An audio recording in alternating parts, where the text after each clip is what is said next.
There you are, and I proudly greet you this morning. I'm doing the blog this morning. I don't know when you're receiving it, but a pleasant good day then.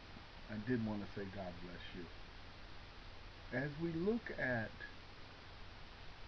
times when we wish we could be in that were more pleasant for us, for example, having grown up in Detroit proudly, when we got out of high school, we could almost go right and get a job in one of the auto factories and make a pretty decent wage.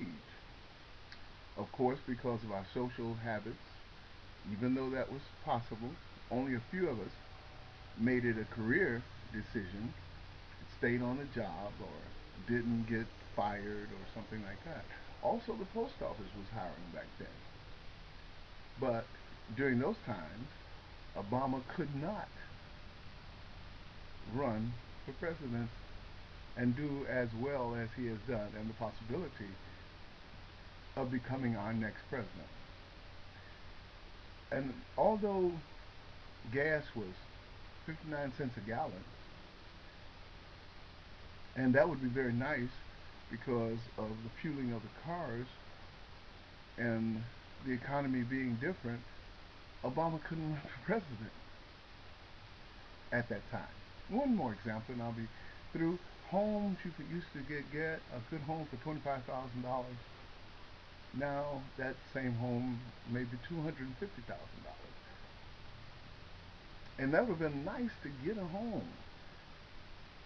But the times dictate that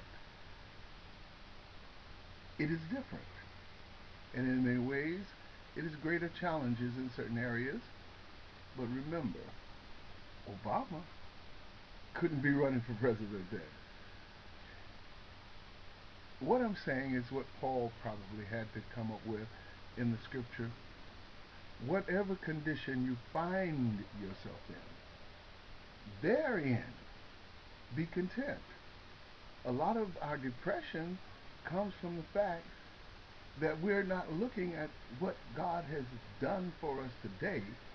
We're looking at what we would have done back in the day. I want to say to you that whatever comes your way, that's what God had for you today. And if it is not something that you can deal with and you need wisdom, the word says, ask him. If you are challenged by today's events, that's what God has for you today. If you're in the hospital, that's what God has for you today. If you lost $100, that's what God has for you today. And you can go to God because God still lives, moves. God is still a part of the process of ongoing life. And although we may not understand it, neither did they understand it back then. That's why many people got fired in the factories that were running. Many people still had their cars repossessed. People were complaining about 59 cents a gallon gas. What I'm trying to say to you, God is not dead. He's still alive.